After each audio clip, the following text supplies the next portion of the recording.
vais laisser la parole au docteur Jean-Loup Duros, médecin coordinateur à Tabagir. Merci, bonjour. Je vais essayer de passer un petit PowerPoint qui dure 5 diapos. Je mets sur partager si ça marche. J'envoie une demande. Ouais.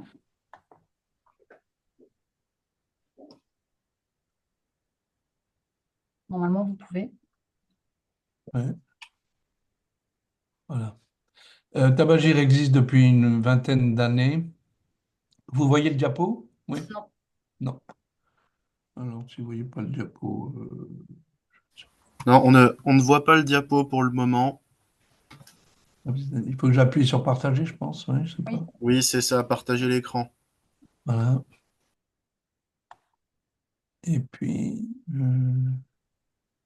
là, vous voyez? Non. Non. Partager. Là, vous voyez? Oui. Voilà. Depuis 1999, l'association est née dans Lyon grâce à la réunion d'un pneumologue, d'un médecin de santé publique et de médecins passionnés de tabacologie. C'est bien entendu un, un réseau monothématique exceptionnellement qui existe en France. On s'occupe de Lyon et puis après on s'est occupé de la Bourgogne et après de la Bourgogne-Franche-Comté depuis au moment du confinement. On a démarré en Franche-Comté. Ce qui existe pour ce réseau, c'est que on est en formation avec des professionnels.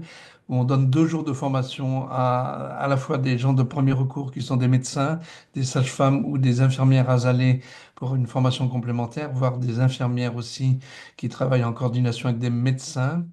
Cette formation dure 2 jours. Elle se fait soit sur Besançon, soit sur Châlons. Et comme le réseau existe depuis 2023 dans sa constitution de réseau, eh bien, ça fait déjà 22 ans qu'on fonctionne comme ça. Cette qualité exigée, en tous les cas, pour que les gens soient formés, est indispensable pour travailler de manière homogène sur l'ensemble du département. Ne pas oublier, bien sûr, que ce réseau a été fait pour le premier recours et couvre en particulier les médecins généralistes de tous les départements. Si vous voyez cette diapo, on verra que sur l'effectif de cette année, on a 112 médecins qui travaillent sur la Bourgogne-Franche-Comté, donc sur 8 départements. On a en premier recours aussi 91 infirmières asalées qui fonctionnent encore avec le réseau. Et on a 48 sages-femmes qui ont été formées, bien sûr, comme tout le monde, et qui fonctionnent. Les infirmières qui ne sont pas asalées fonctionnent parce qu'elles sont soit en salarié dans des structures comme des centres de rééducation, soit à l'hôpital comme à Auxerre ou dans d'autres structures parce elles travaillent en coordination avec nous. En deuxième recours, on a des psychologues formés au TCC que l'on forme nous-mêmes et aussi à la tabacologie et des diététiciens, diététiciennes qui sont formés au nombre de 74. Là, vous allez voir la cartographie des 427 professionnels de tabacologie, entre guillemets, bien sûr, qui ne sont pas tabacologues, mais formés, qui existent en Bourgogne-Franche-Comté, avec la couverture générale, en gros. On voit quelques zones blanches aussi, en particulier sur la Côte d'Or, d'ailleurs au centre de la Côte d'Or et vers le nord, et sinon une répartition assez générale pour tous ces professionnels. Le mode de fonctionnement, c'est que quand des médecins ont vu en consultation ou une sage-femme ou une infirmière asalée un patient sur la même modalité que le dossier national de tabacologie, ils peuvent orienter après leur consultation, soit après la deuxième consultation, voire pendant tout le parcours, les personnes vers un psychologue TCC du réseau, soit vers une diète, plutôt initialement vers une diète et donc, pour compléter, le patient, lui, ne fait que payer la consultation au médecin généraliste, le prix normal de la consultation, et nous complétons la paye vis-à-vis de ce médecin qui a passé un certain temps dans cette consultation pour 4 consultations. Les résultats de nos investigations, là, je vous montre la Côte d'Or. Donc, on n'est pas si bien fourni en Côte d'Or. On a une concentration, en tous les cas, peut-être sur l'agglomération de Dijon, mais pour autant, sur le reste, c'est très éparpillé. Les résultats qui ont été fournis et donnés le jour du congrès de la tabacologie à Dijon qui montre les résultats des statistiques 2022.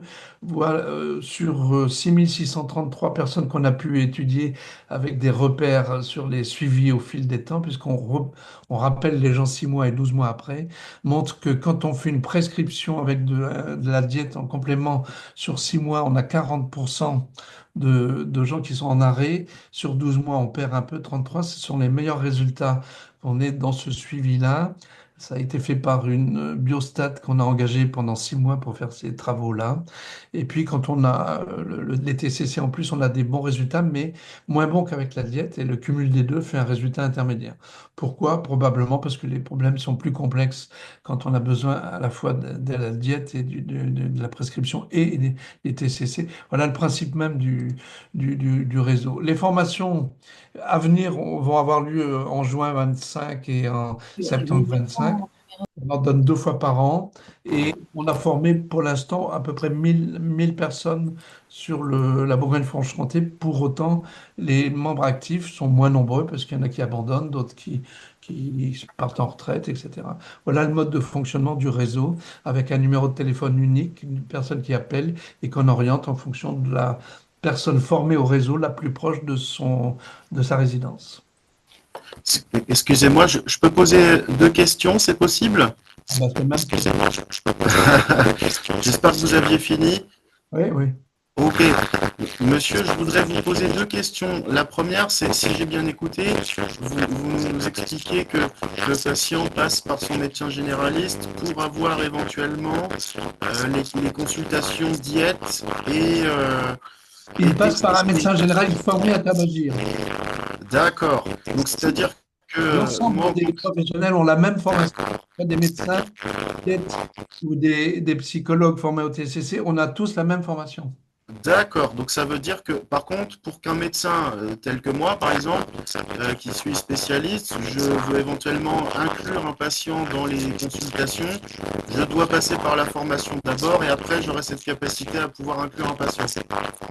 Non, c'est surtout parce que le réseau a été fait pour rendre un service en premier recours à la médecine de ville, puisque D'accord, les fonds qui ont été donnés par l'ARS sont des fonds au départ de la qualité des soins de ville.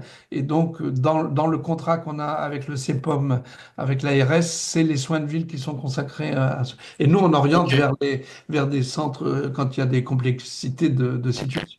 D'accord, d'accord, ok. Parce que je vous pose cette question parce qu'on a l'habitude, même en étant à l'hôpital, d'orienter vers des praticiens de ville, comme par exemple pour la TCC, comme vous le dites très bien. Et du coup, ça serait un plus, effectivement, de pouvoir offrir aux patients une gratuité des soins, en tout cas sur quelques consultations. Ce qui est sûr, c'est que les médecins généralistes sont tenus au courant, quand ils ne sont pas D'accord, eux-mêmes le médecin généraliste formé à tabagir, de la démarche qui a été suivie par son patient. ok, Et on a quelques complexités de situation à cause peut-être des infirmières azalées qui ont marché très fort dans le système au départ et qui d'accord. reculent un peu actuellement parce que pour des raisons de financement, la CNAM ou l'organisation Azalée France ne veut plus qu'elles participent à des formations de chez nous puisqu'ils ne vont pas les indemniser pour les formations comme ce Ah, sont ok, salariés. On a une situation un peu plus compliquée actuellement. c'est dommage. D'accord, je vous remercie. Merci beaucoup.